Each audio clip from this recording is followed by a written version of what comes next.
Fala galera, aqui é o Paulo Aragão falando, sejam todos bem-vindos ao Giro Bitcoin, esse podcast diário que vai te informar no menor tempo possível sobre as últimas notícias que agitaram o mercado cripto mundial.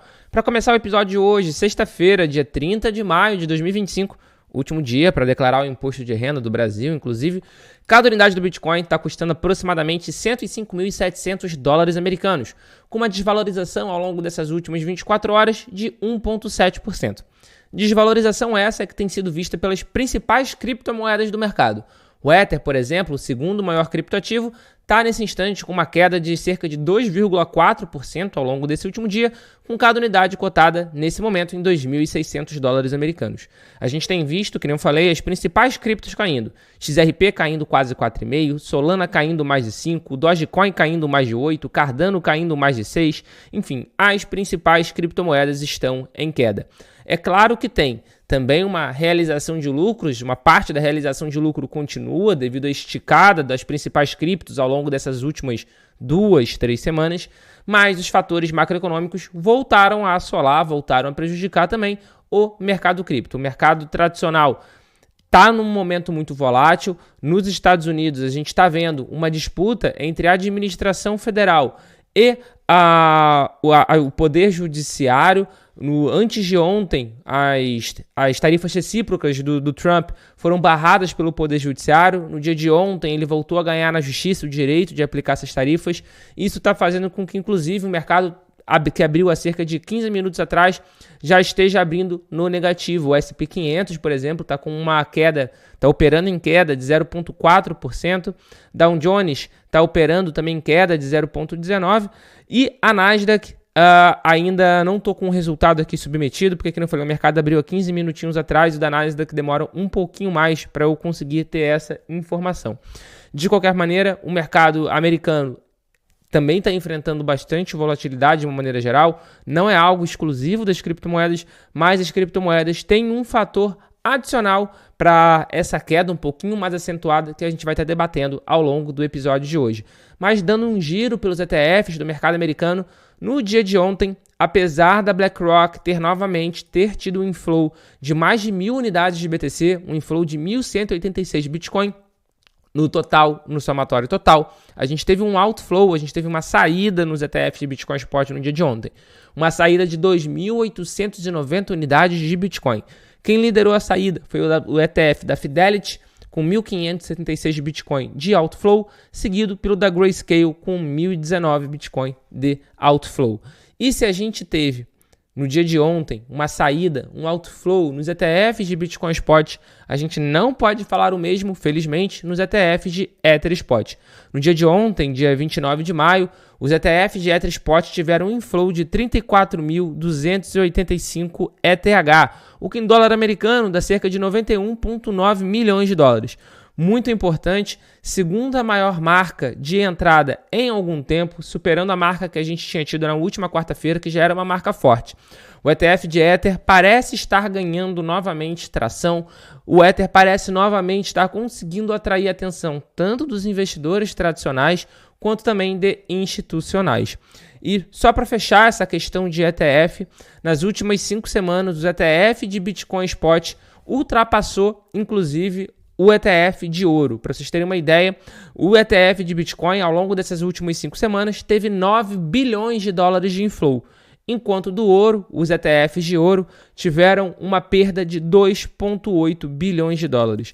Sem sombra de dúvida, o Bitcoin ainda é algo muito embrionário, mas que já está atraindo muita atenção dos investidores tradicionais.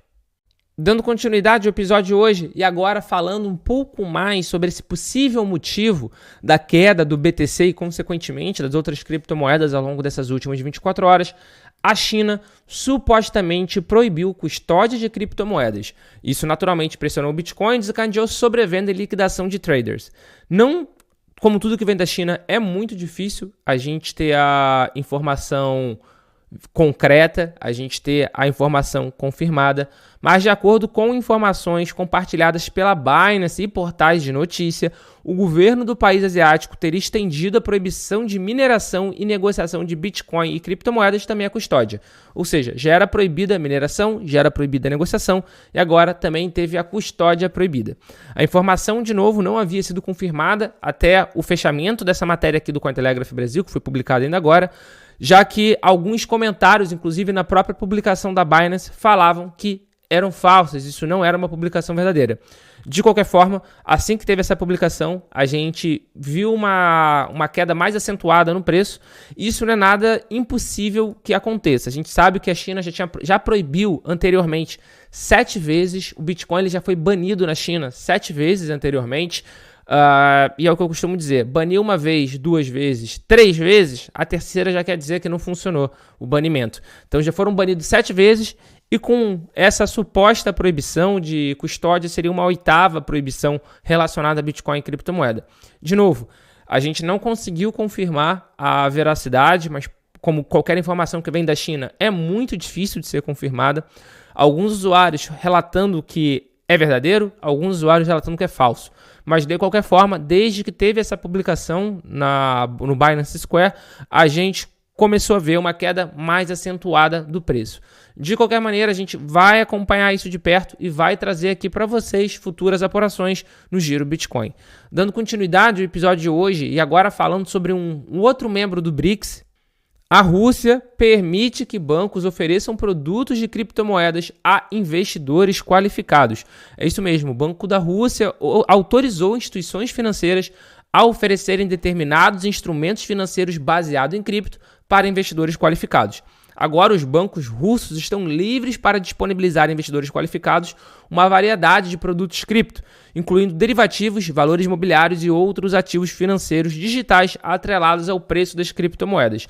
Isso foi num anúncio do Banco Central Russo no último dia 28 de maio. Uma exigência fundamental, no entanto, é que esses produtos não envolvam a entrega real de criptomoedas. Ou seja, poderia ter uma negociação de um ETF de Bitcoin, mas não poderia ter a negociação efetivamente do Bitcoin com a pessoa podendo sacar para uma carteira externa. De qualquer forma, é um primeiro passo, é a Rússia começando a aceitar uma entrada de cripto, mas com ativos que ainda protegem a própria Rússia para a saída de capital. De qualquer maneira, é um primeiro passo, é uma notícia relevante, mas a gente sabe que ainda é muito aquém do que a gente gostaria de ver no mundo todo, né? Que é o Bitcoin, a criptomoeda podendo ser transacionada de forma livre, não de forma proibida, que nem bem ou mal a Rússia está querendo fazer aqui. Dando continuidade ao episódio de hoje, agora falando do Santander, um dos maiores bancos do mundo, é uma instituição bancária global. O Santander está considerando expandir os serviços de criptoativos para clientes do varejo e potencialmente lançar um produto de stablecoin.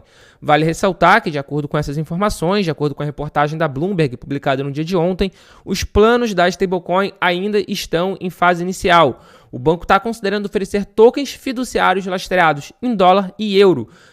Novamente, grandes instituições financeiras como JP Morgan, Bank of America, Citigroup e Wells Fargo também estariam explorando o lançamento de stablecoins, impulsionados por uma mudança regulatória favorável nos Estados Unidos durante o governo do Donald Trump. Se antes as stablecoins eram quase que perseguidas no mercado americano, agora tem um projeto de lei, o Genius Act, que está tramitando no legislativo local, onde a gente pode ter a aprovação de um regulamento, de um projeto de lei muito favorável a stablecoin de uma maneira geral. E isso, na minha opinião, é muito benéfico para os Estados Unidos. Isso, na minha opinião, é muito benéfico para continuar a soberania do dólar no mundo digital. Afinal de contas, se a stablecoin de dólar for a stablecoin mais utilizada do mundo, que nem a gente tem atualmente, quem ganha com isso também é o dólar, sem sombra de dúvida. E parece que o governo americano se tocou disso nessa atual administração Trump e agora esse Genius Act tem tudo para ser aprovado no futuro curto de tempo. E falando em stablecoin, a maior emissora de stablecoin do mundo, que é a emissora da USDT, que é a Tether, está planejando investir bilhões na mineração de Bitcoin. E o objetivo é se tornar a maior mineração de Bitcoin do mundo. E quem declarou isso foi o CEO da Tether, o Paulo Arduino. Vale ressaltar que a Tether não tem somente o produto de stablecoin de dólar americano, o USDT, como tem outras stablecoins, como stablecoin de euro, stablecoin de ouro. De qualquer forma, é algo muito importante. A Tether está com muito caixa, eles têm investido em diversas empresas ao redor do mundo e muito provavelmente a gente vai ver de fato a Tether sendo uma das maiores mineradoras